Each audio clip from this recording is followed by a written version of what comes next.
2024년 1월 22일 월요일 매일 묵상의 시간입니다. 다 함께 찬송가 329장을 찬양하시겠습니다.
오늘 우리에게 주시는 하나님의 말씀은 마가복음 8장 14절에서 26절까지의 말씀입니다.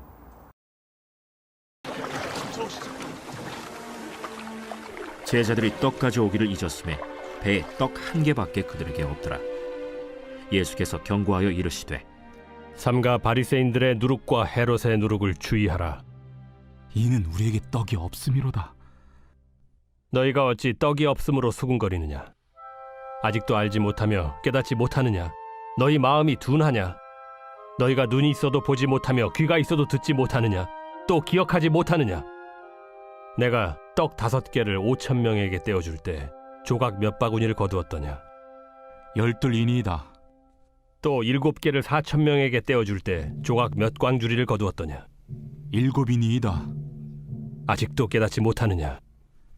벳세다의 이름에 사람들이 맹인 한 사람을 데리고 예수께 나와 손대시기를 구하거늘 예수께서 맹인의 손을 붙잡으시고 마을 밖으로 데리고 나가사 눈에 침을 뱉으시며 그에게 안수하시고 무엇이 보이느냐? 사람들이 보이나이다. 나무 같은 것들이 걸어가는 것을 보나이다. 이에 그 눈에 다시 안수하심에 그가 주목하여 보더니 나아서 모든 것을 밝히 보는지라.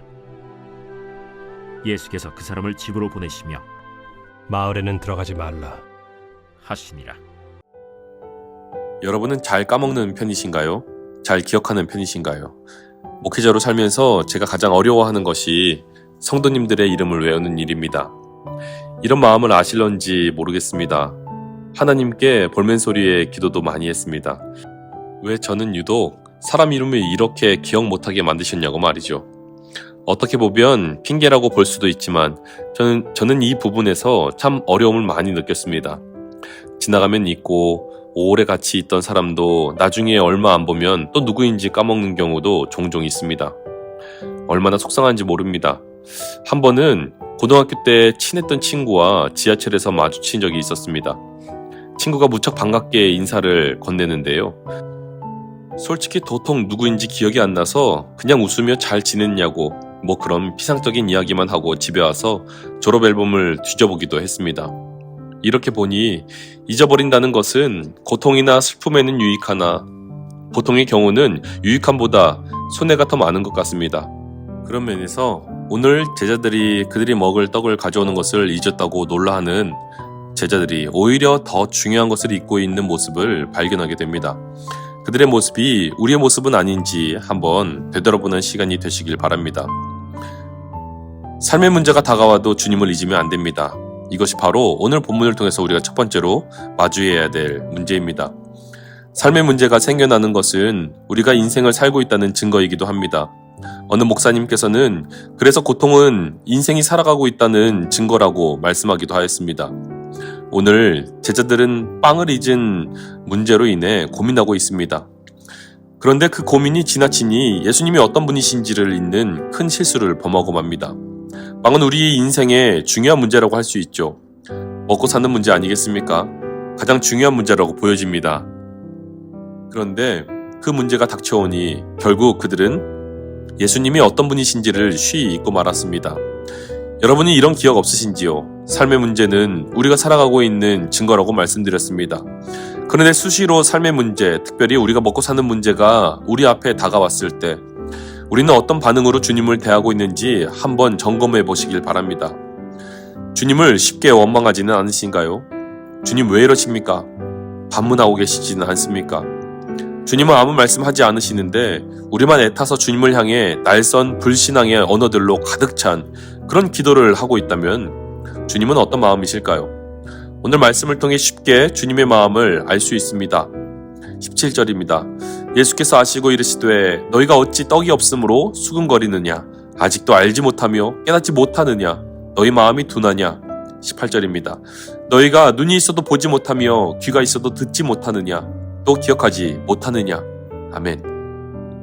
주님은 왜 그 문제로 인해 예수님을 잊고 있는지를 지적하십니다. 삶의 문제가 다가오는 것은 자연스러운 일이지만 그 일로 예수님이 누구신지를 잊게 되면 우리가 가진 신앙이 아무 소용없다는 것을 말씀하고 계신 것이죠. 결국 주님이 누구신지 우리는 깨달아야만 합니다. 19절에서 20절을 보면 내가 떡 5개를 5,000명에게 떼어줄 때에 조각 몇 바구니를 거두었더냐 이르되 12이니이다. 또 7개를 4,000명에게 떼어줄 때에 조각 몇 광주리를 거두었더냐 이르되 7이니이다. 아멘.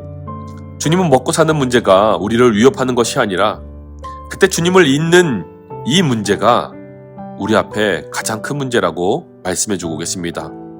여러분 주님을 잊지 않으시기를 바랍니다. 두 번째로 아무것도 없어도 주님이면 충분하다는 믿음을 가져야 합니다. 이처럼 우리는 아무것도 없어도 주님이면 충분하다는 믿음을 늘 듣고 배웁니다. 그러나 주님을 잘 모릅니다. 어떻게 주님은 이러한 일을 행하실 수 있는가라는 말할 수 없는 그런 의구심을 품을지도 모릅니다. 그런 우리에게 주님은 보란듯이 맹인의 눈을 여는 놀라운 일을 보여주셨습니다. 23절입니다. 예수께서 맹인의 손을 붙잡으시고 마을 밖으로 데리고 나가사 눈에 침을 뱉으시며 그에게 안수하시고 무엇이 보이느냐 물으시니 아멘. 주님께서 맹인의 손을 붙잡고 그의 불완전한 눈을 회복시키기 시작하셨습니다. 물론 말씀만으로 될 수 있을 텐데 침을 뱉으시고 그것으로 눈을 고치시는 장면이 의아할 수 있지만 이보다 더 핵심은 주님께서 고치신다라는 것입니다. 불완전함을 완전함으로 바꾸시는 것이죠. 침을 뱉으신 것에 대해서는 신학적으로 해석이 다양합니다. 그러나 그중 제가 가장 와닿는 해석은 인간의 믿음의 수준을 맞추시는 예수님의 은총 행위라는 것이죠. 맹인의 믿음이 예수님의 말씀으로 치유받기에 충분하지 않으니 그가 믿을 수 있도록 그의 눈에 창조자의 행위, 침을 뱉어 진흙을 이기시고 눈에 바르시는 것과 같은 창조 행위를 통해 창조자의 면모를 나타내시고 받는 사람에게는 특별한 일에 대한 믿음을 부여하는 은혜라고 받아들이는 것입니다. 믿음이 연약한 이를 붙드시는 은혜인 것이죠. 결국 예수님께서 무에서 유를 만들어내시는 분이라는 것입니다. 우리가 간과하는 바로 그것.